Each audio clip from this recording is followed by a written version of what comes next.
senhores telespectadores, este cenário que estão agora a avistar é um Palácio Real das Necessidades. Está profundamente ligado à história de Portugal do século XIX. Este largo que aqui estão a ver chamam-lhe o Jardim do Imperador. E o Imperador, isto refere-se a Dom Pedro IV.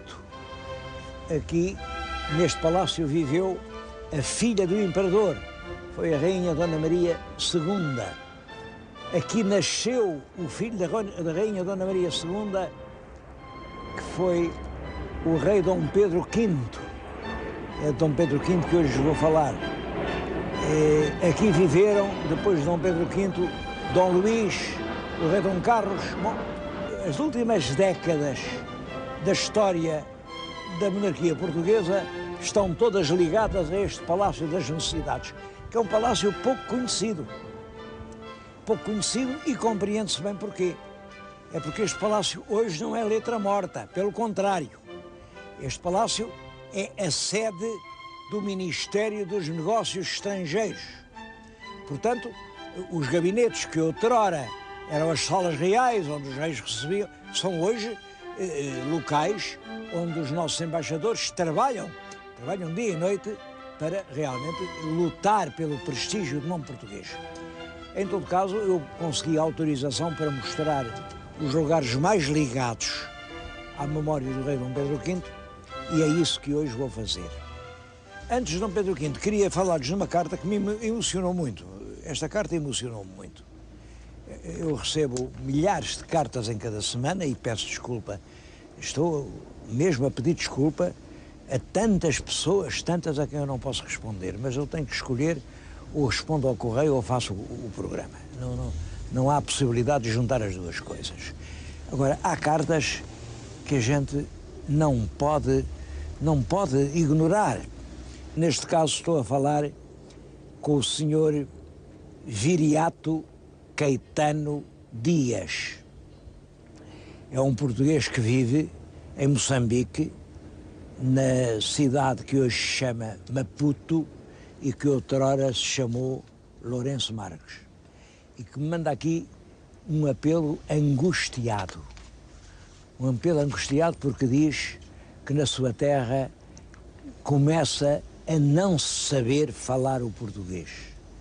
Ele diz aqui: é pena, escrever mal é coisa que me arrepia hoje. Preferia que a forma fosse independente do conteúdo da regra geral. Mas não pode. Como é que seria se os carros andassem sem o código da estrada? O que posso eu fazer para ultrapassar esta situação? Só o senhor professor, com a sua generosidade, me pode ajudar. A carta é muito longa, tem várias páginas, revela uma grande saudade da cultura portuguesa. Citam-se aqui os grandes escritores: Gil Vicente, Camões, João de Deus, Fernando Pessoa, Eça de Queiroz. Bom, mas eu queria responder-lhe a isto. Eu também o não posso ajudar. Essa evolução dos idiomas, é claro, depende de circunstâncias que não está na minha mão controlar. Tudo o que eu posso fazer, e isso sim, isso asseguro-lhe que o faço com toda a força da minha velha alma, é todas as semanas, olhem, às vezes até contra a ordem expressa dos meus médicos, vir aqui e falar o português que eu aprendi na minha infância e que sei que através de vários canais vai ser ouvido em todo o mundo. É uma língua de saudade, mas é uma língua cheia de beleza. E este meu esforço no fim da vida é o meu contributo para que não acabe no mundo a pureza e a beleza do falar português.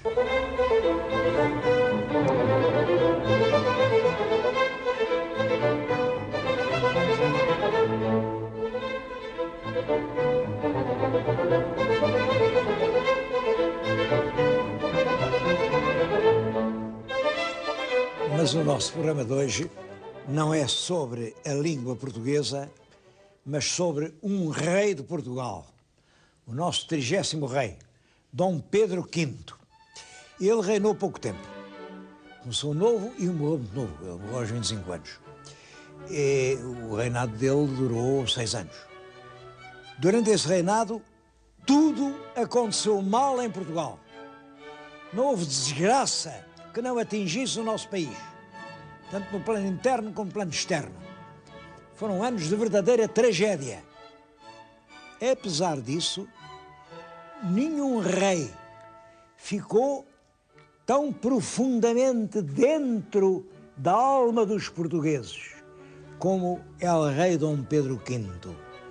Dom Pedro V é o rei santo, é o rei cuja memória ainda hoje é evocada como alguém que estava fora, olhem, da barafunda deste mundo, como uma pessoa superior, cheia de bondade, com uma auréola realmente de prestígio, como talvez nenhum outro rei de Portugal.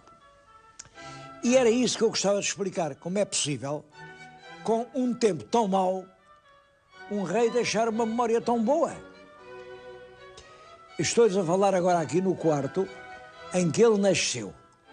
Este quarto é hoje um gabinete de reuniões do Ministério dos Negócios Estrangeiros, mas era o quarto de dormir da rainha Dona Maria II. A rainha Dona Maria II teve muitos filhos. Casou, como todos sabem, com o Dom Fernando Saxe de Coburgo-Gotha, que era um príncipe alemão, um homem de grande talento e de grande sensibilidade, e teve 10 filhos. Ela morreu com 34 anos, mas teve 10 filhos. Destes 10 filhos, 7 sobreviveram e 3 morreram pequeninos. Nessa altura, a mortalidade infantil era muito, muito frequente. Dos 7 que sobreviveram, 5 eram rapazes. Dom Pedro, que veio a ser o rei Dom Pedro V, o irmão Dom Luís, que veio a ser o rei Dom Luís I, depois Dom João, Dom Fernando e Dom Augusto. Depois também teve 2 meninas, Dona Mariana, que casou com o rei do Saxe, e a Dona Antónia, que casou, olhem, com um irmão da princesa alemã, que veio a casar com o nosso Dom Pedro V, Dona Estefânia. Esta sala é muito ilustre porque foi aqui que a nossa rainha Dona Maria II teve todos os seus filhos. Aqui nasceram 2 reis de Portugal. Aqui nasceu Dom Pedro V e aqui nasceu Dom Luís. Aqui morreu Dom Pedro V. Bom, e também este o quartinho da lua de mel do rei Dom Pedro V. Ele casou aos 22 anos com uma princesa alemã, Dona Estefânia, da Casa Real da Prússia, o Hohenzollern. Dona Estefânia Hohenzollern tinha 22 anos nessa altura e ele realmente apaixonou-se literalmente pela mulher. Mandou gravar aqui nas bandeiras das portas o escudo de Portugal e daquele lado o escudo dos Hohenzollerns. É a única coisa que hoje nos recorda a presença do casal real aqui nesta sala. Foi, aliás, um curto casamento. Eles casaram em 1858. Sabe-se que, depois do casamento, foram envolvidos numa paixão realmente ardente. Olhem, o casamento durou pouco tempo. Durou 14 meses, pouco mais de um ano. Ela apanhou uma ponta de sol, deste sol a que não estava habituada, arranjou uma angina diftérica. Nessa altura a medicina não tinha maneira de curar, e ela morreu. Mas morreu a dizer estas palavras que ela já tinha aprendido a dizer em português, porque o rei tinha-lhe mandado ensinar português antes do casamento. As palavras que ela dizia era: consolem o meu Pedro, consolem o meu Pedro. O seu Pedro era um marido que ia ficar viúvo. Bom, não foi possível consolar o seu Pedro. Depois da morte da rainha Dona Estefânia, o seu Pedro mandou fechar as portas de todas estas janelas, o palácio ficou uma escuridão completa e era aqui, na treva desta saudade e desta angústia, que el rei Dom Pedro V passou os 2 últimos anos da sua vida. Isso também é muito dramático. Bom, mas mais dramático que tudo é o próprio reinado. Vamos falar disso.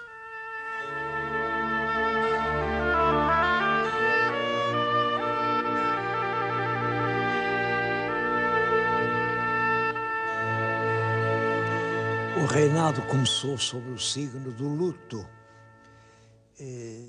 A mãe de Dom Pedro V era a rainha Dona Maria II, que aos 34 anos, portanto uma pessoa muito nova, morreu no parto do 10º filho. Bom, essa morte enlutou Portugal, ninguém esperava que a rainha morresse, a rainha era estimada, bom, e o filho, o herdeiro do trono, só tinha 16 anos. Era uma idade que ainda não podia ser rei, a lei estabelecia que só aos 18 podia reinar e, portanto, sucedeu-se um período de regência em que foi regente o rei Dom Fernando, o rei viúvo, Dom Fernando de Saxe. Esses 2 anos de regência são bons anos para Portugal, tudo correu bem. Não houve, o rei era muito estimado, e não houve realmente agitação política, até que, realmente, quando o rei faz 18 anos, em 1855, assume a realeza. Começa a reinar e logo, sobre o país, acontece uma calamidade pavorosa, uma grande epidemia de peste, a febre amarela. As pessoas morrem às centenas por dia em Lisboa, e Lisboa, aterrada, despovoa-se, toda a gente tem uma maneira, tem uma quinta de uns parentes, pode ir para a outra banda, atravessa. Lisboa fica uma cidade fantasma, só com os agonizantes e com o rei, porque o rei recusa-se a abandonar a cidade onde os portugueses sofrem e morrem. E mais do que isso, contra a opinião, contra a pressão de todos os conselheiros que dizem: saia daqui porque isto é contagioso, isto é brutal. Ele vai aos hospitais, vê os homens que estão já nos últimos instantes de vida, ergue-lhes a cabeça sobre o braço e diz: olha, eu sou El Rei, venho aqui, não queria deixar de o ver e queria lhe desejar muitas melhoras. São maus bocados, mas tudo passa, tenha esperança. Bom, e os médicos e os enfermeiros com as suas batas brancas, transidos atrás das portas, sem sequer ousarem aproximar-se daquele rei temerário, desafiava a morte. É claro, o rei não morreu, mas isso calou profundamente na alma nacional. Um rei que, acima da sua segurança pessoal, da sua saúde, punha o amor pelos portugueses sobre os quais ele governava. Isto é logo no primeiro ano do reinado. Logo a seguir vem a segunda epidemia, a da cólera morbus. Mata ainda mais gente. E o rei continua imperturbável a assistir aos moribundos, a acompanhar os enterros, a ver o abrir das covas. Entretanto, a vida portuguesa tinha dificuldades tremendas, quer cá dentro, quer lá fora. É nessa altura que aparece uma questão irritante, uma questão que hoje olha, são os tais casos políticos que se inventam, que no fundo não têm importância nenhuma, mas que são explorados de uma maneira que acabam por dominar totalmente a vida política nacional. Foi a questão das Irmãs da Caridade. Bom, as Irmãs da Caridade eram umas religiosas francesas do Instituto de São Francisco de Paulo e que dedicavam a sua vida a tratar dos doentes. Eram elas as enfermeiras, eram elas que tratavam dos moribundos, coisas que repugnavam a qualquer pessoa, mas as Irmãs da Caridade davam a sua vida a isso mesmo. Havia umas Irmãs da Caridade portuguesas, estabelecidas aqui, não havia dúvidas nenhumas, mas quando vêm as epidemias, elas tiveram que pedir ajuda à Casa-Mãe, que era em França, porque a Ordem tinha a sua sede em França. e vieram 5 irmãs francesas. Bom, aí as forças políticas mais anticlericais caíram sobre as Irmãs da Caridade e, sobretudo, sobre as freiras francesas e disseram, mas isto é um regresso ao passado, temos outra vez o país dos frades e das freiras, isto não pode ser. Os jornais publicaram imensos artigos, houve comícios com milhares de pessoas, abaixo-assinados com milhares e milhares de assinaturas, as freiras eram apedrejadas, correram risco de vida e durante mais de 2 anos essa questão de 5 velhas francesas que estavam aí só para ajudar os moribundos apaixonou a opinião popular portuguesa. Inventaram-se as maiores obscenidades. Havia canções populares, as Irmãs da Caridade, pum, e eu não vou dizer o resto, que se cantavam em coro e isso levantou um problema terrível com a França, terrível. Agora isso resolveu-se porque o rei não sabia o que fazer, é evidente, o rei achava que as irmãs só estavam aqui para fazer bem. Por outro lado, percebia a importância do movimento político, daquela importância, um movimento que estava a alarmar o mais profundo da consciência popular portuguesa, que era muito anticlerical. Bem, entre estas 2 coisas que fazer, e o rei morreu sem ter decidido. Quando lhe sucedeu foi o irmão, o rei Dom Luís, que resolveu a coisa, olha, pedindo ao governo francês mandasse aqui um navio, e o navio embarcou as 5 velhas francesas com o hábito de São Francisco de Paulo, que regressaram à França, e foi assim que acabou a questão das Irmãs da Caridade. Essa questão hoje surpreende-nos pelo que tem realmente de pequenino, mas mostra como a política pode fazer de uma insignificância um assunto que perturba e mobiliza completamente as forças da consciência popular. E isso foi um dos grandes dramas do reinado do rei Dom Pedro V. Logo, é claro, a gente tratou assim mal as francesas e penso que isso tem relação com a forma brutal, indigna, verdadeiramente infame, com que o governo francês tratou a questão da barca Charles Georges. A questão é esta. No tempo do rei Dom Pedro V, estávamos em luta contra a escravatura.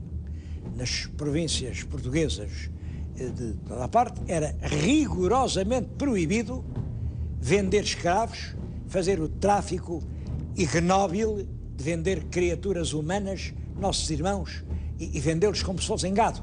E, portanto, os navios de guerra portugueses e todas as autoridades tinham ordem para não permitir a venda de negreiros.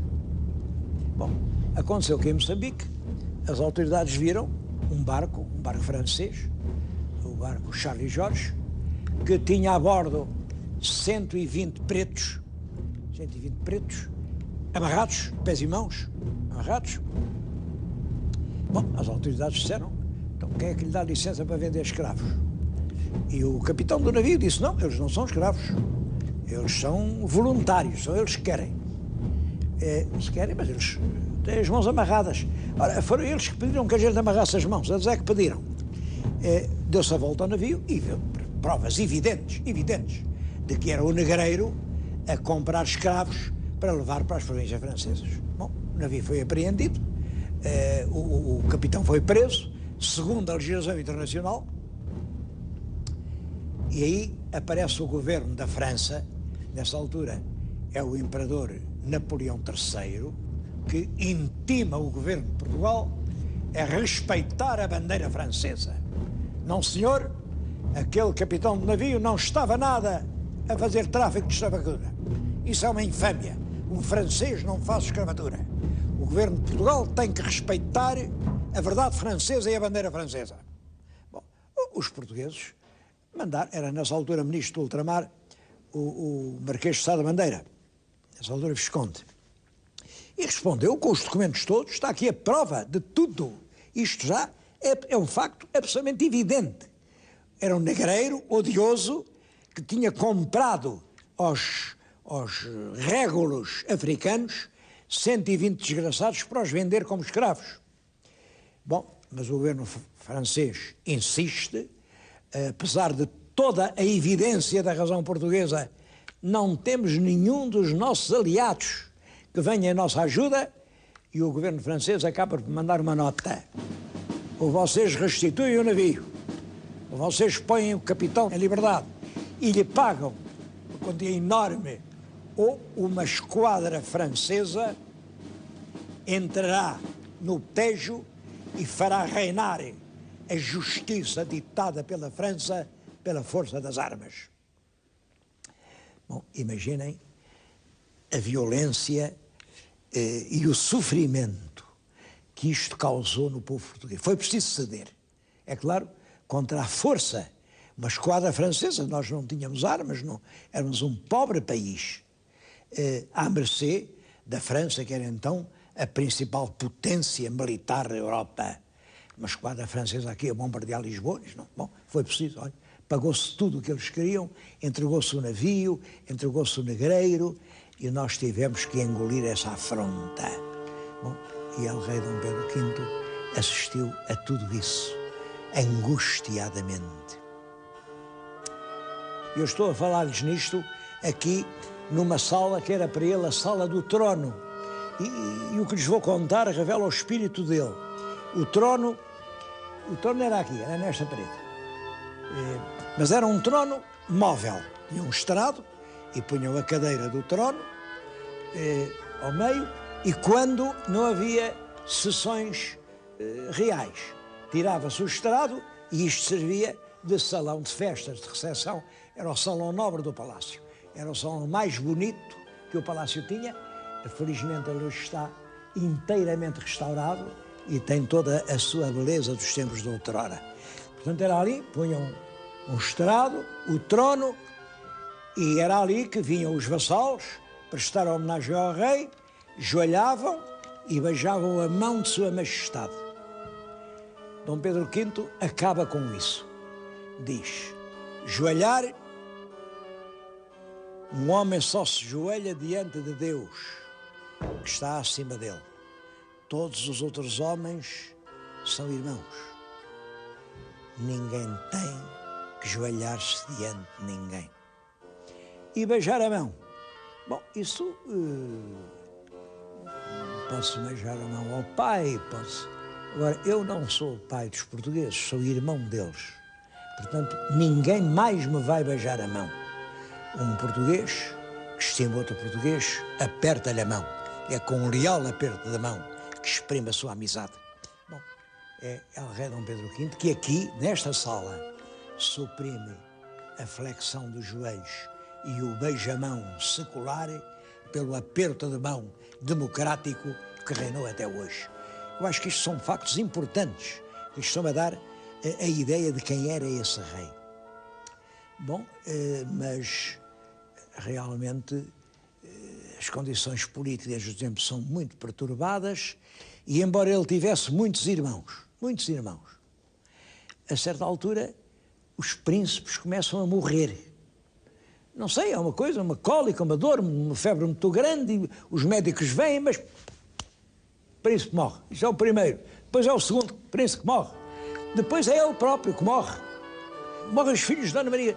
Escapou um porque era oficial de marinha, andava longe, andava no navio, era o Dom Luís, e veio com o seu navio. Nessa altura ainda não havia telégrafo para o mar, e entra com o seu navio a barra, e quando as autoridades os vão cumprimentar a bordo, dizem Vossa Majestade, e ele, Dom Luís, mandando com os seus galões de capitão, Majestade, e essa Majestade é o meu irmão.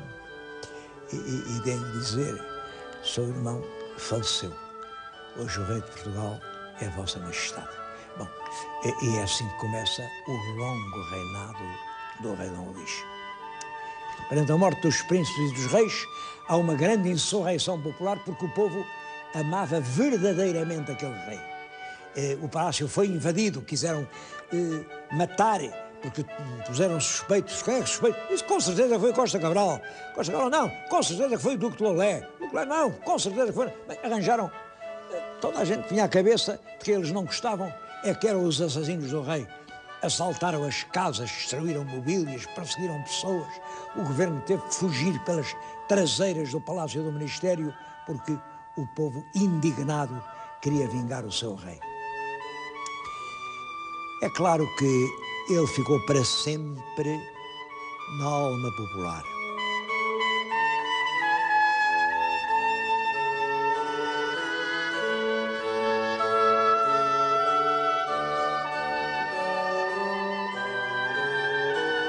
Seria necessário muito mais tempo para falar de todos os aspectos da obra pessoal do rei Dom Pedro V. Não quero deixar de mencionar, foi ele quem fundou o Curso Superior de Letras, que é o antepassado da Faculdade de Letras de Lisboa.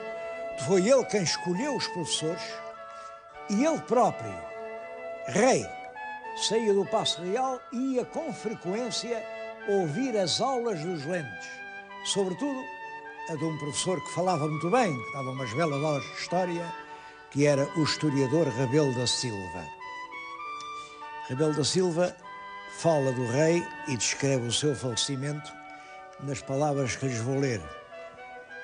Na tarde de 11 de novembro, às 7 horas, solta, enfim, dos laços do desterro, voa unir-se aos que chorava uma das mais formosas almas que enobreceram a púrpura real, honrando este século e a humanidade. Esta expressão de Rebelo da Silva traduz o sentimento geral que dominou o país após a morte deste rei com 24 anos. Claro que eu não sei se ele tem tido uma vida longa, qual seria o seu destino, porque era um rei que não se contentava com o vão título de reinar, de presidir aos destinos nacionais. Não, ele intervinha pormenorizadamente, queria saber tudo, dava a sua ideia, dava o seu conselho, impunha a sua opinião, escolhia os seus ministros. Ele, por exemplo, afastou o Fontes Pereira de Melo, de quem não gostava. Ora bem, os tempos já não eram para isso. O rei tinha uma função já quase puramente passiva e ele não agia de acordo com esse espírito da Constituição. Foi realmente esse intervencionismo ativo, esse querer saber de tudo, que perdeu o rei Dom Carlos e levou ao regicídio. Acho que morreu a tempo. Deixou na alma portuguesa esta ideia de um formoso espírito que, como um anjo da guarda, dirigiu os destinos de Portugal durante apenas 6 anos.